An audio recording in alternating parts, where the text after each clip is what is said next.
sounds from the rhythm underground. Welcome to the We Love Guitar Nerds podcast, your place for all things guitar.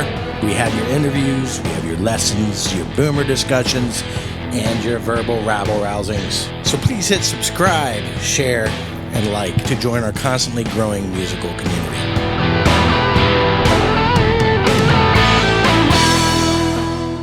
We Love Guitar Nerds. We welcome TJ Brinjak. Is that how I pronounce your name, Brinjak?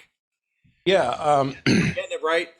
If anyone says Brinjak, then I know they've been to Europe, because once you go through Ellis Island, it becomes Brinjak. So I'm used to both. The American is Brinjak, yes. Yeah, so Pittsburgh native via San Diego via Los Angeles. Yes. Guitarist for life, tuba player in life. We're gonna get your story.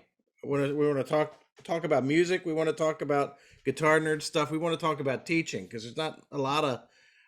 You take pride in what you do. I see what you do, and it's like yes, and I'm an admirer of yours. We've noticed from like your 60 or 36 your 36 keys of modern music. Yes. And I'm old school. So we will talk about all that. Before we get any further, though, let's go back to your earliest memories as a musician. So where did it all start? Well, I'm the youngest of three. I have two older sisters. We're all 2 years apart. There's always a piano in the house. A huge extended family, especially my mom's side of the family. And my uncle Jimmy, may he rest in peace, he was the musical savant. And I had like 25 or 30 cousins just on my mom's side of the family. And most of my cousins played an instrument.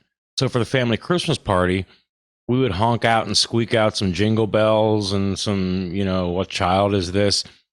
And again, there's always a piano in the house. One of my biggest sisters in fourth grade, she got her first Bundy clarinet.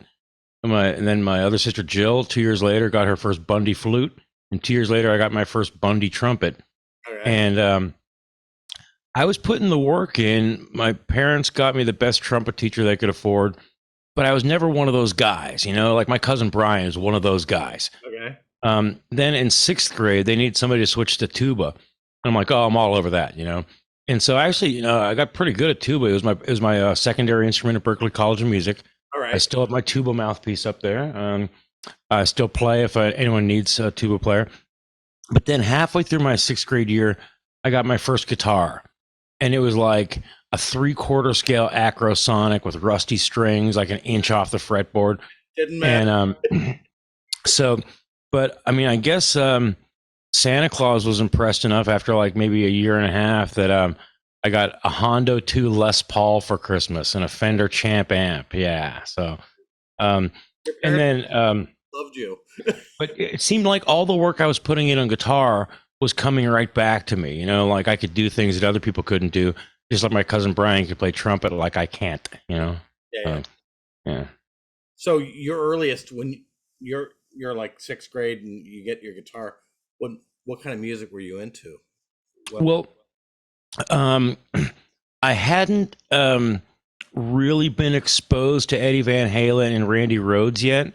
And with my older male cousins, if you got two big sisters and no big brothers, your older male cousins, they are your big brothers, Yeah. And so for those guys, it was all Skinner and Bob Seger. Okay. And then, later when people try and convince you those things aren't cool, you go back and listen to them and you're like, you know what? Bob Seger and Skinner, those guys could play the damn guitar. Yeah. So, and then I remember hearing Eruption on a hand-me-down stereo from my big sister. I remember hearing Crazy Train. I got my first Guitar Player magazine. I'd never heard of Randy Rhoads until after he died. Same here. I heard Crazy Train, but I didn't know who Randy Rhoads was. Yeah. And I saw a transcription for Flying High Again, and the page was just black with notes. I'm like, whoa, what is this? So I went out and I bought Diary of a Madman, first hard rock album I ever bought. And what really opened it up for me was I was in marching band and getting ready for the homecoming parade. Everybody has a float in the homecoming parade. You know, the senior class has a float. The football team has a float. You know, the home economics club has a float. So I was coming back from a marching band float meeting. It was Ed Usak's car. Ed Usak, if you're out there, Okay. just this boat ass Chevy, right? He painted it white with house paint. You know, got a job so he can get some new tires. The motor ran, but he put all the money into the stereo. He had a 100-watt stereo in his car, and that was like a big deal. And coming home from a band float meeting, I heard Malmsteen for the first time. It was Hot on Your Heels from Steeler, Oh yeah. where the unaccompanied solo at the beginning. And you know, I remember where I was when Reagan got shot. I remember where I was when the space shuttle blew up, and I remember where I was the first time I heard Malmsteen. And that was like, I went to and by that time, Malmsteen had already left Steeler and was playing with Alcatraz. Yeah. So the first rock concert I ever went to in my entire life. Imagine this: you're like 15, 16. You've never been to a rock concert, and it's Alcatraz with Malmsteen. Wow. So you start listening to rock, like your ground level rock was like virtuoso stuff. oh yeah, definitely. I mean, and you know, I still appreciate, you know, all of the Bob Seger and the Skinner and, you know, all that stuff that my older cousins listened to. But yeah, I mean, that was something different than playing in church. That was something different than playing in a jazz band. And I remember I saw my guidance counselor that week, Mr. Paul Massano, and he gives me the, you know, son, what are you going to do with your life speech? Yeah. And I said, oh, I understand that there are men and women who travel around and play guitar for a living. I thought the guy was going to have a stroke, you know? I had the same experience, guitar nerds. I had the same experience. It said, you ought not to think about college, and you'll never make a living as a guitar player. Yeah.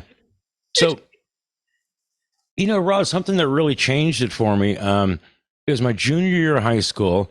Most of my teachers didn't care if I just showed up and took the tests because they didn't want me in the classroom. So I had a nice little arrangement with most of my teachers. So I was walking around the halls, go past the activities office, and I see the sign, Kennywood Park auditioning musicians. Okay. And unless you live near Pittsburgh, you've never heard of Kennywood Park. It's the best kept secret in the world. Great roller coasters, great vibe. It always rates really high on Inside Track magazine.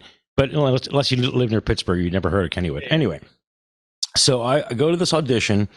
I think it was at Duquesne University or Point Park University. And I got the job. I was 15 years old and I got the job. So right after my 16th birthday, I started this job at the amusement park, living away from home, playing guitar and banjo, 6 shows a day, 6 days a week. And I was just in hog heaven, right? Yeah. And so that was really, you had guitar teachers at all? Or are you a self-taught musician in high school? Well, I mean, after I got seriously into guitar, I had a deal with my parents that since they weren't paying for my trumpet lessons anymore, can I take guitar lessons?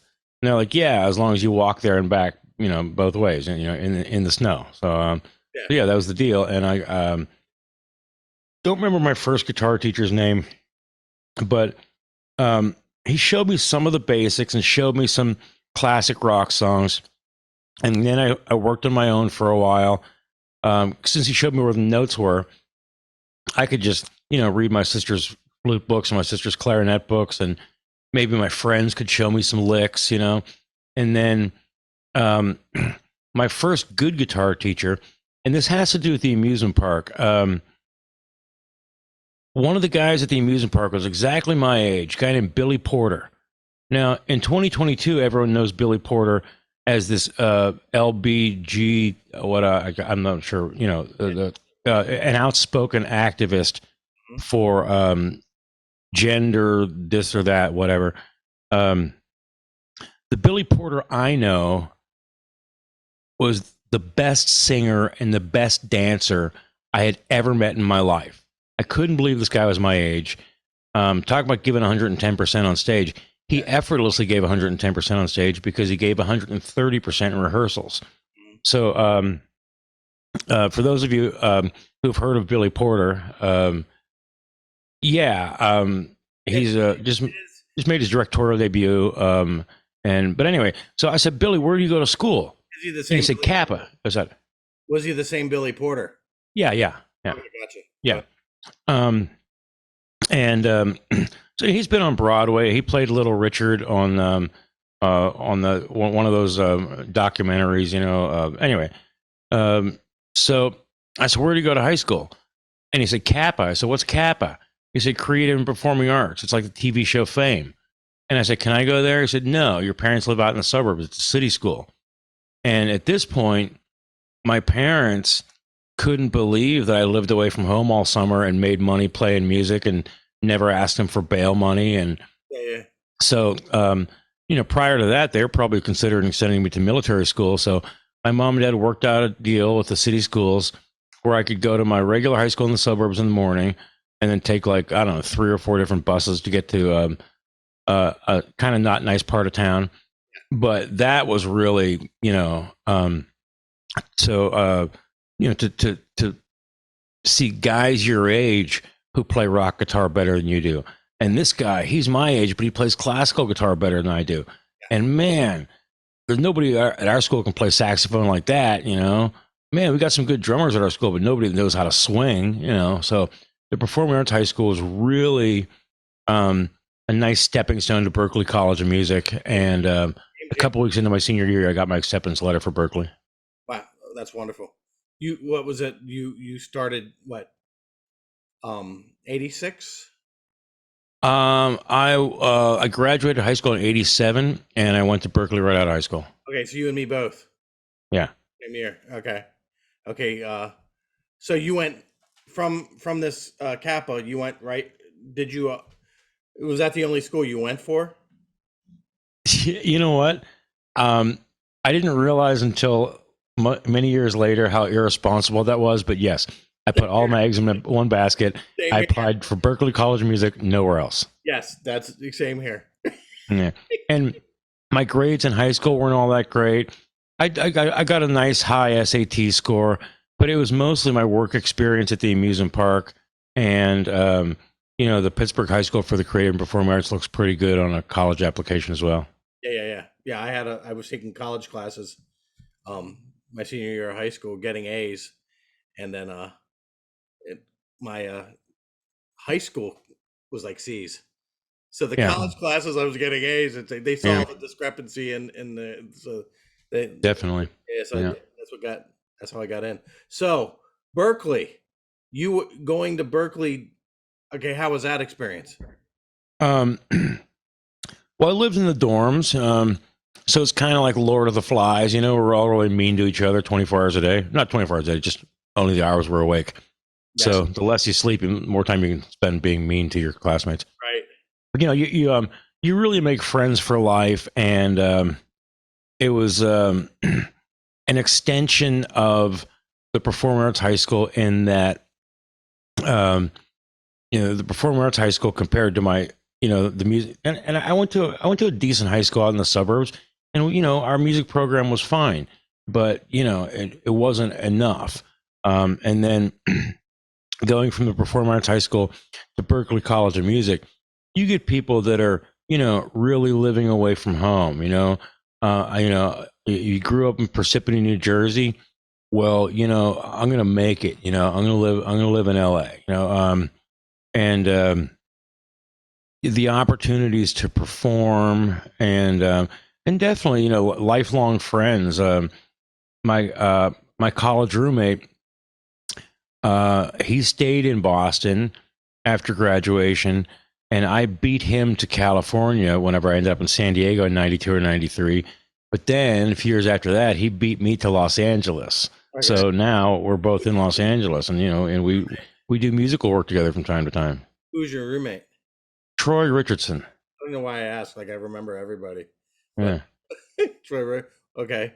So who did you study with while you were at Berklee? Who's your main team? Well, I had a private guitar teacher named Craig Halady, and that was an extension of the first really good guitar teacher I ever had was at the Performing Arts High School, Rich Gibson, and then Craig Halady was good. I really wanted to study with Jim Kelly because he had, he had CDs out. He had a CD out. Well, that was like a big deal, He wasn't And just he wasn't just a jazzer either. He no, liked no, he, no. He was he um liked everything. yeah, and he taught I the jazz rock ensemble, the jazz rock lab, and so and I always saw flyers that he was actually playing at a club, and that's the kind of teacher you want. And that's the kind of teacher you want to be, not the guy locked in a studio trying to pay his electric bill. You want somebody who's out there performing. Yeah. And Jim Kelly, did I say Mike Kelly? I meant Jim Kelly. Sorry. Jim Kelly. I'm thinking Mike Stern because Jim Kelly showed us Mike Stern. Okay, Jim Kelly. So Kenny Burke. I was never early enough to get a lesson with Jim Kelly. So one semester, I just said, screw it. I'm going to take my homework and a sleeping bag, and I'm going to camp out on the 5th floor of the Boylston building. Yeah. And I wasn't even first in line. I was like 5th or 6th in line. But I still got a semester of lessons with Jim Kelly from camping out. Yeah. How was that? It was amazing. He had the knowledge that he could explain what he was doing, and also just to see his fingers, and someone with enviable tone, and sure, I had a Japanese Strat and he had an American Strat, but we traded guitars and we both sounded the same, so yeah. And then just to ask him, hey, how was the gig last night? He's like, oh yeah, it was really good. Or, oh man, things like that. He was just, a regular guy, a regular, nice guy. And, also, Cliff Maddox, he directed the, hard rock heavy metal ensembles. And, out of those guys, I'm working in the industry. A lot of guys, Brian, I did 2 semesters of the hard rock heavy metal ensemble, and I guess our notable classman there, Dorian Hartsong, is playing bass with Jason Bonham now. JD is playing with Zach Wilde. And our main celebrity alum from that group was Brian Tichy, the drummer. Yep. He's played with Whitesnake, Ozzy. He's out with the Dead Daisies now. He's been out with Billy Idol, just Vinnie Moore. You want to dweeb out. I've come across recordings of Brian with Malmsteen. So yeah. Jeff Tate's Queensryche. He was in one. He was in one of the studio guys. He played with everybody. He's like my favorite rock drummer. Even back then, when I wasn't probably wise enough to know. Yeah. He had a great set. He was like, all the metal guys had these really huge drum sets. Brian had this little thing that was tuned right. Yeah. And he was the best sounding drummer. He was the best sounding drummer at Berklee at that time for that kind of music. Because all the other guys that had the double bass and the bass drums, they didn't do it like Brian did. Yeah, the other thing is, I remember the trajectory. He was playing with us, and him and JD have always been friends with Zach back in Jersey, and I guess Zach said, Brian, you got to play with John Bon Jovi's cousin, right? So Brian goes out on the road with Jody Bon Jovi, and I guess they recorded and stuff. Yeah, and then go over that. The next thing was Sass Jordan, and Brian to this day doesn't believe me, but I was loading into a club in Reno called Delmar Station. I was playing this band Nemesis, and of course they're blasting the local rock station. And I'd never heard Sass Jordan before, but I'm like, God, that sounds like Brian playing drums. And he's like, oh, you're too kind. I'm like, seriously, Brian, I heard it on the radio. I'm like, that sounds like Brian, and it was. Mm-hmm. And then for a while, Brian was staying in all the cool hotels, playing with headlining acts, but he was one of those guys who wasn't on the record, someone else is making the money for playing on the record, and they don't want to live out of a suitcase. So that's where Brian comes in. He was But doing lately, it really is Brian on the record. You know, he's recorded with Lynch, and you really start to hear Brian on the records. Yeah. Well, he was on a Whitesnake album. Yeah. Dead Daisies, lots of Dead Daisy Yeah. albums. Here, hang on a second. Yep. So yeah, I had to press my low battery there. Hope that it lasts for the interview here. I just came straight from work. I walked in the door right before I signed on here. So leaving Berklee, did you graduate from Berklee? I took the early graduation in 1990 after 6 semesters. Yeah. And whenever I say early graduation, if you go to school to be an accountant and you leave after 6 semesters, you're a dropout. If you go to college to play college baseball and you get signed by the pros, you get drafted by the pros after 6 semesters, you've taken the early graduation. Okay. So that's what I go. Yeah, I go to the alumni brunches. I'll show you my badge. It's as far as Berklee's concerned, I'm Timothy Brinjak, class of '90. Yeah. Because I support my family with a guitar in my hands. They're glad to call me one of their own. Yeah. And teaching the public schools, not having a degree, never prevented me from teaching the public schools. Right. When I ended up in San Diego, I got an emergency teaching credential from one school board in one district for a job that I really didn't want. Yeah. But if you actually do a good job, then that goes in your resume. And the next thing you know, you spend the next 6 to 8 years of your life teaching public schools all over San Diego. Yeah. So,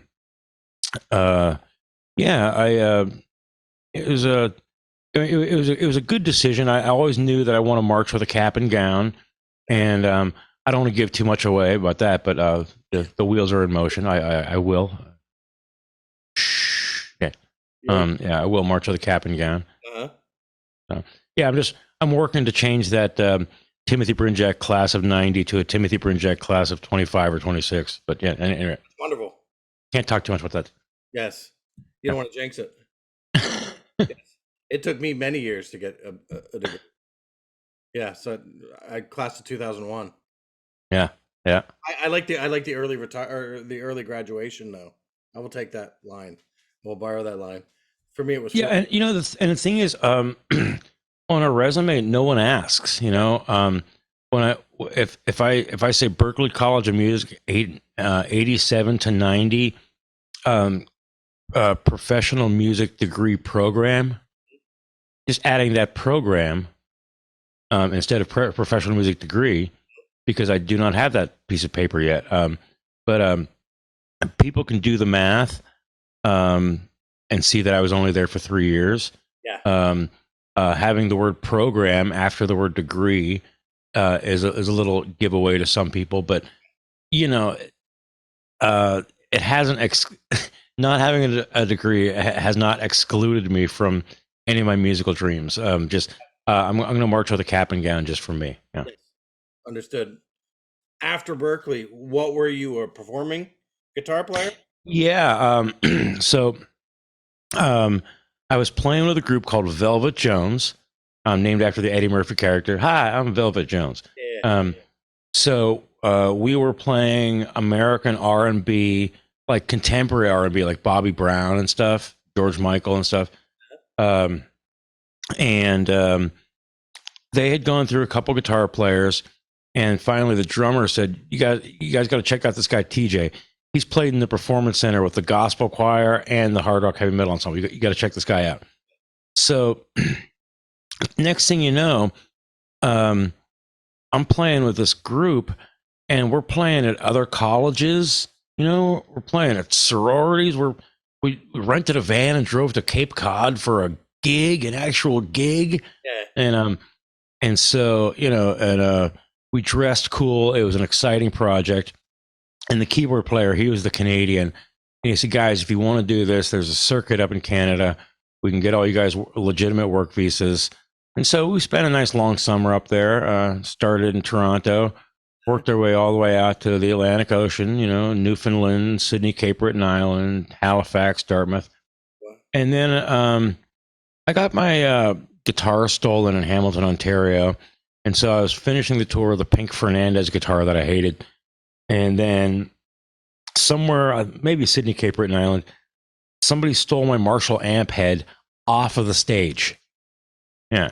I come to the show, and there's everything the way it was last night: cables, beer bottles, except for the cables and beer bottles are sitting on top of the 412 cabinet. And like, okay, guys, that was a good one. Yeah, but seriously, we're on in 20 minutes. Where's my amp head? And so after that, that was a little frustrating. I came back to the States after that, and I spent exactly a year to the day. I think it was like July 1st to July 1st, living at my parents' house, flipping burgers so I can get my first American Strat, since my favorite Japanese Strat got stolen up in Canada. And then I was teaching in Caruso's, and the bass player said, "Hey, there's a band up by the airport. They need a guitar player, and you should check it out. And whatever they're offering you, you should ask for more, because I know they have the money." And that was the Kicks nightclub circuit. That's how I ended up in Harrisburg, actually in Hershey. The Harrisburg Marriott's actually in Hershey. Yeah. So the Kicks nightclubs back then, each Kicks nightclub was adjoined to a Marriott hotel. Okay. There's a Kicks nightclub in Colorado Springs, Albany, New York, San Diego, Hershey, Pennsylvania, Minnetonka, Charlotte, North Carolina. They're all over the place. Yeah. And you stay for 2 or 3 weeks at a time, leave all your equipment set up, and after the show, you press the elevator and go up to your room. It was awesome. I did that for like 2.5, 3 years. And then I realized, hey, you know what? I'm not going to be 23 forever. So that's how I ended up in San Diego. Okay. Yeah, the last time I played the Kicks San Diego with those guys, I had given them plenty of notice so they could find another guitar player, and I kind of saved up a couple bucks to get an apartment and check out San Diego for a while. And again, San Diego, the people are wonderful. It's a beautiful town. I just couldn't make a living playing guitar there like I can in LA. Yeah. So did you ever have these aspirations to be the we talked about the Yngwie Malmsteen, the Steeler, the Randy Rhoads, the Eddie Van Halen? Did you ever have those aspirations to be that guy? I have a couple of original projects that I've done in the past that I'm proud of. There's a band called Fiction, and Fiction got a little bit of airplay. It's a kind of a Beach Boys meets Van Halen kind of thing, kind of a Jellyfish meets Striper kind of thing. And there's another band before that called Nemesis, and Nemesis was a 5-piece. Nemesis was like a cover band that played Ozzy and stuff, and we tried to throw in originals, and it just, those guys the guys in Nemesis are still going. They have a band called Sled now, but yeah, I mean, I'm up in LA now. So. Your musical tastes that you were talking about, okay, it's like Yngwie meets Jellyfish, or yeah. Does your musical taste, is that do those two worlds intersect at all? Yeah, definitely. I mean, like when our daughter was like, a little sack of flour in the car seat, we'd be driving around and be like, "Hey, Madonna, this is Duke Ellington. Hey, Madonna, this is David Lee Roth. Yeah. Hey, Madonna, this is Striper." So hey, Madonna, this is Henry Mancini. So yeah, I mean, my iTunes playlist is like that. Yeah. Which is funny. We were talking about Brian Tichy a second ago. There was a song we recorded that ended up on a Berklee compilation CD, and back then it was a big deal to be on a CD. Yeah. And once we recorded it, we no longer own the sound recording. The song still belongs to the two guys in the band who wrote it. But I'm like, man, I haven't heard that since college. I wonder who has a copy of that. And I dug up a copy of it. And, I kind of got goosebumps when I heard it because, it was really good. And I played it for my lovely wife and our funny daughter. And our daughter said, "You guys sound like a combination of Air Supply and Striper." So, and she didn't mean it as a compliment. She meant it like the way a 16-year-old would say, "You guys sound," So anyway, but I'm like, that's the nicest thing anyone's ever said to me. So yeah. I don't think it's an insult. Yeah. Air Supply and Striper. You can't buy a compliment like that. She didn't mean it as a compliment. Yes. All right, so Frampton comes alive. Okay, how important is Peter Frampton in your life? Oh, you know what I mean? Uh, I'm not even sure. Top 10. I mean, um, pretty much Malmsteen for the power. I got Um, I've gone through a huge Eddie phase in high school. I went through another Eddie phase in college. I went through another Eddie phase when I joined Nemesis and had to learn all those solos. you. Um, Certainly, when I was in college, I went through a Robin Ford phase. I Yeah. went through a Larry Carlton phase. Remember when I Robin went through, Ford was at Berklee? yeah. Okay. And then I went through a David Sanborn phase where I was trying to make my guitar sound like an alto sax. Mhm. Growing up in Pittsburgh, George Benson, obviously, um, George Lynch, but as far as Peter Frampton,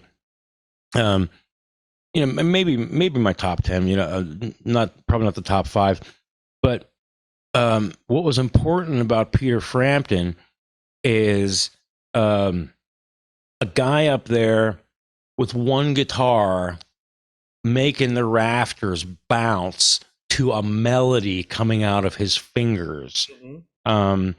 And that was huge. And as far as me getting that email address, framptoncomesalive@hotmail.com, it was 1996.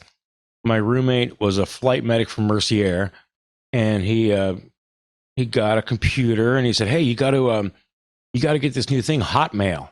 You know, um, and of course, Hotmail is like one of the ancient ones, like AOL or something. Yeah. But Hotmail over the decades has really kept up with all the other newer services. So Hotmail now is Outlook, and it's fine. So anyway, so I'm like, okay, tjbrinjak@hotmail.com. And I wonder if I can do anything shorter.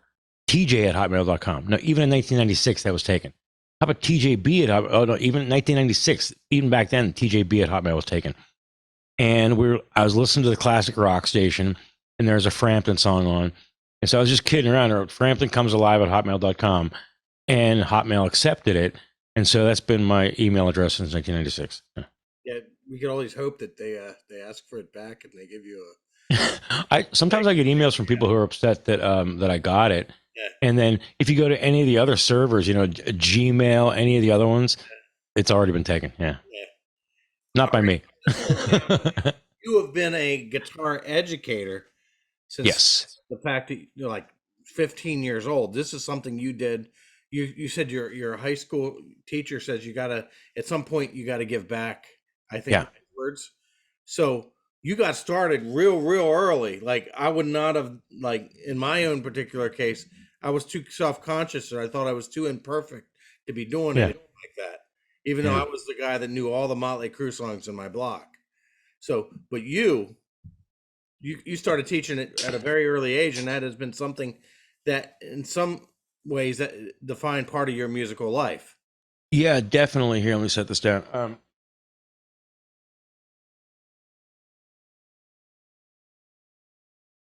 So hopefully my phone battery lasts for this interview. So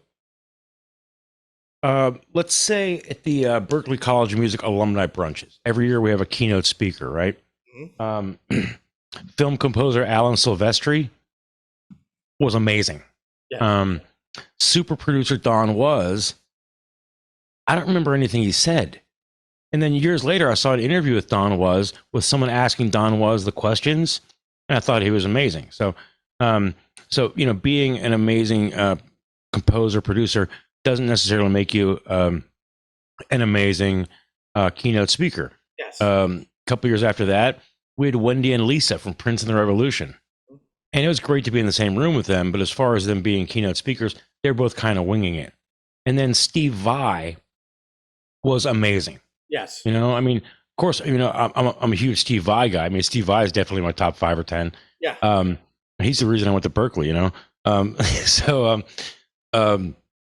but Steve Vai, as a keynote speaker, I don't even think I blinked the whole time, So if someone is a great educator, they might not be a good performing musician, and vice versa. But then you have these people like Christopher Parkening, an amazing concert musician on the classical guitar, and he was a gifted instructor, gifted enough that he made the book that is kind of industry standard, the Christopher Parkening method. And then, someone like Mel Bay. Mel Bay was the guy you called for radio shows and riverboat shows, and he was an educator. You could say the same about Leonard Bernstein. William Leonard Leonard. Bernstein was, this ferocious conductor who happened to be a composer, who happened to be an educator. So yeah, He was great at all of that. yeah. William Levitt's another one. Definitely. Yeah. I'm whenever I was a guitar principal, you had to meet the chairman of your department once in your college career, and I went in and I met Bill Levitt, and he called me son. Yeah, he's like, who's name? Okay, Timothy Brinjak. Oh, come on in, have a seat, son. I'm like, wow, William Levitt called me son. Yeah, Dad. Yeah. Yeah. so I don't remember whenever I was taking lessons, starting in like 6th grade or whatever. I don't remember what method I used. It wasn't Mel Bay. I would have remembered that. I'm sure it was Alfred or one of the other ones. But then I think whenever I was a senior in high school, my first good guitar teacher at the Performing Arts High School, Rich Gibson, he could play jazz, he could swing, he was showing me all these cool chords. And I think he might have put me hip to a little bit of the Bill Levitt stuff even before I got to Berklee. Yeah. But yeah, then going to Berklee, as far as the 36 tonalities of popular music. Yes. I can talk about that. If you're a guitar principal at Berklee College of Music, then yeah, you're going to learn all of your major scales and all of your minor scales in closed position all over the neck, right? And then I was on the road with the band Fiction, that 3-piece band I told you about, and we were in a nice college town in New England, Northampton. Yeah. And I went to a used bookstore, and I got this book, Gödel, Escher, Bach. Some genius wrote this book.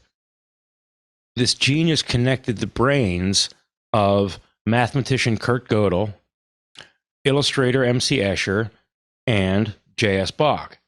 And when you see M.C. Escher, the stairs that can, always going up and things like that. Well, that's what J.S. Bach did with the well-tempered clavier. And the 36 tonalities of popular music, I mentioned that. The first piece of music is in C. The next piece of music is in C minor.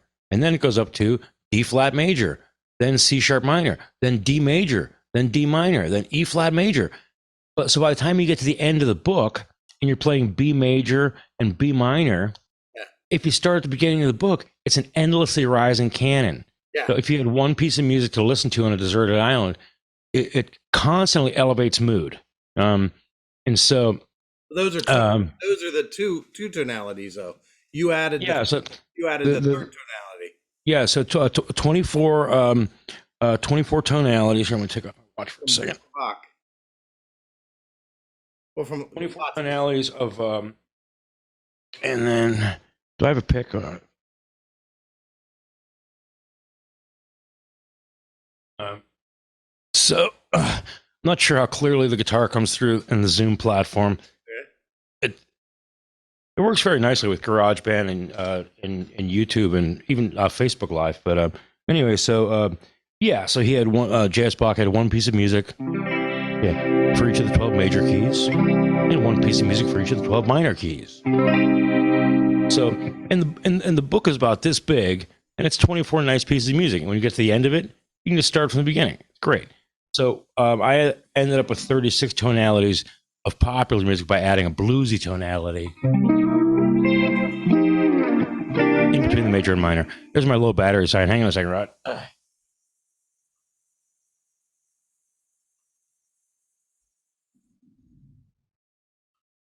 Did you ever get into Joe? Did you ever study Joe Pass at all?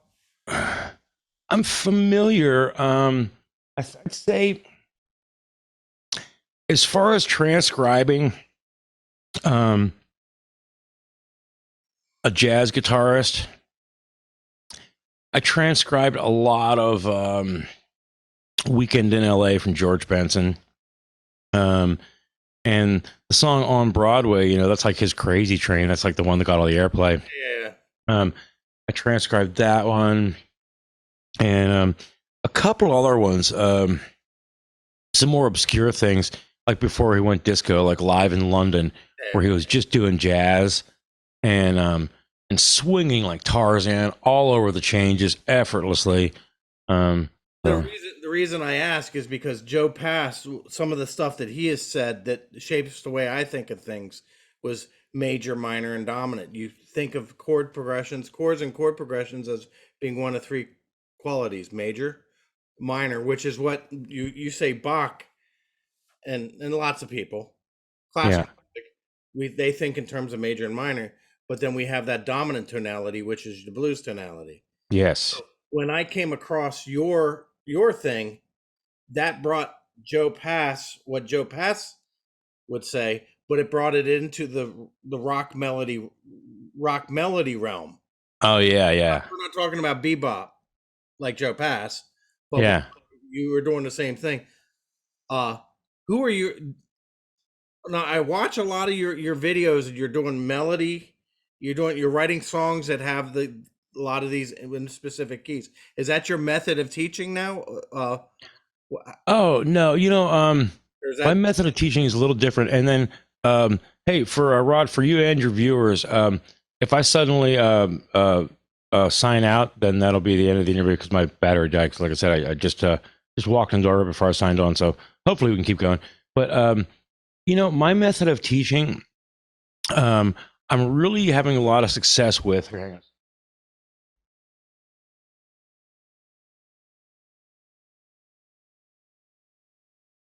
The Mel Bay series.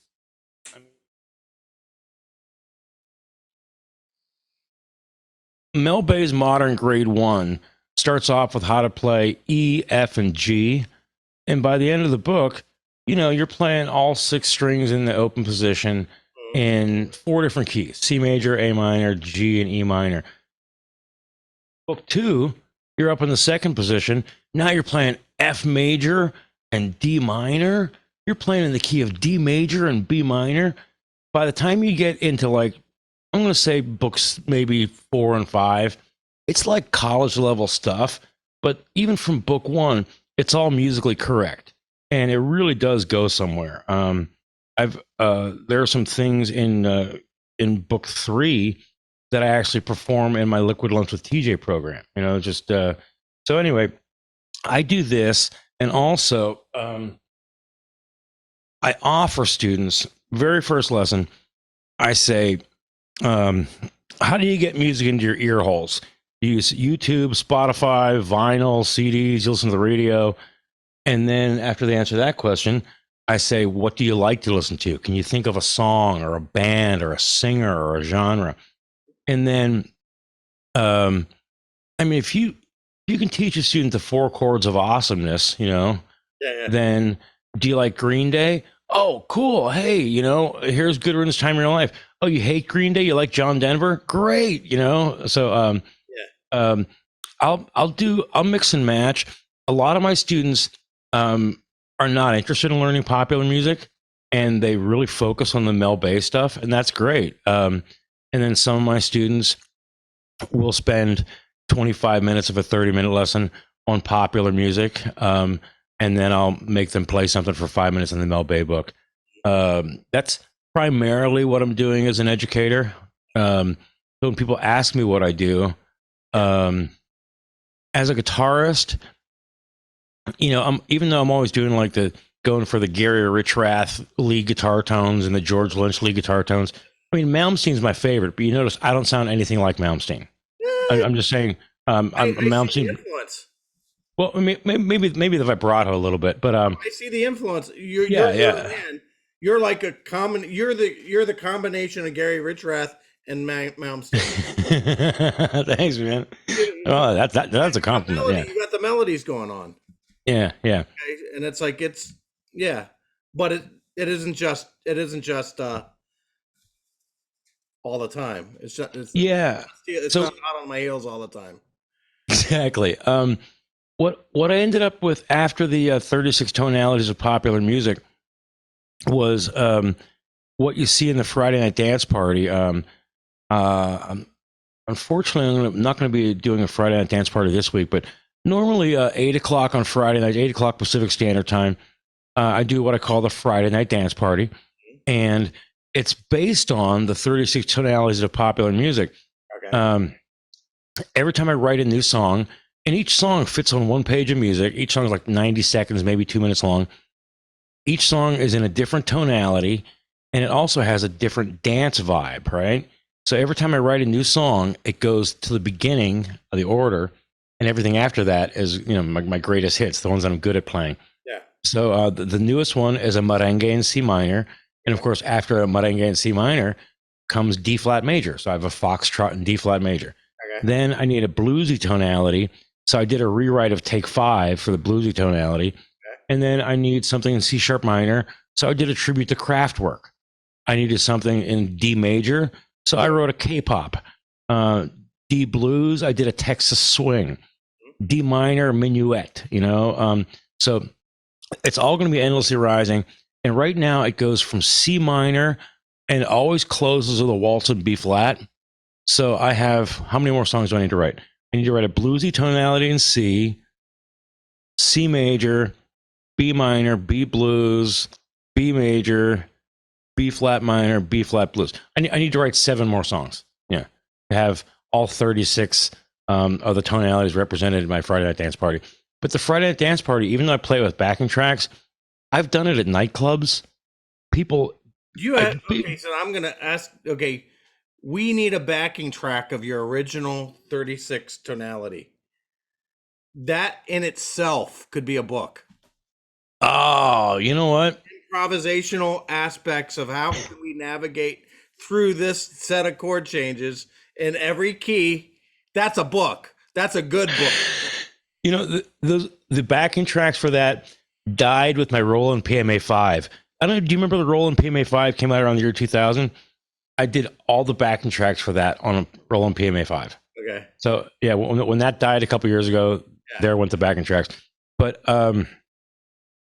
whenever I was working on the licks, I had the backing tracks, and I'm trying to find some cool licks. Try and throw in some open strings if I can.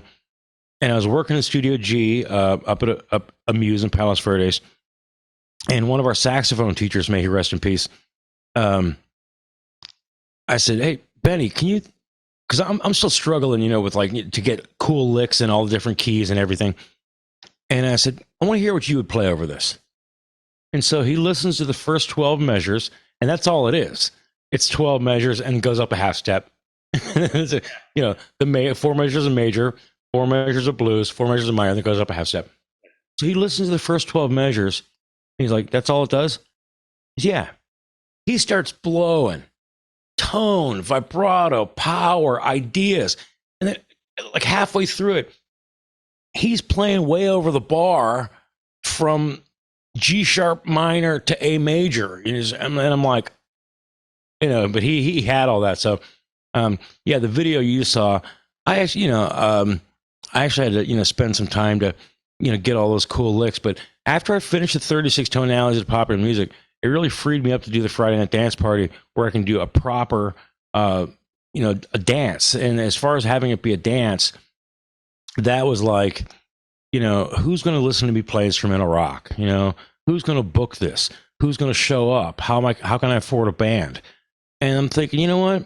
If people are dancing to it, that solves a lot of my problems. So, I have a waltz, I got a Watusi, I got a boogaloo, I got a New Jack swing in there. I saw that. Yeah. They're all on TJ Brinjak's YouTube channel. Oh no, they're not on that. Those are not on the YouTube channel. Those go live on Facebook.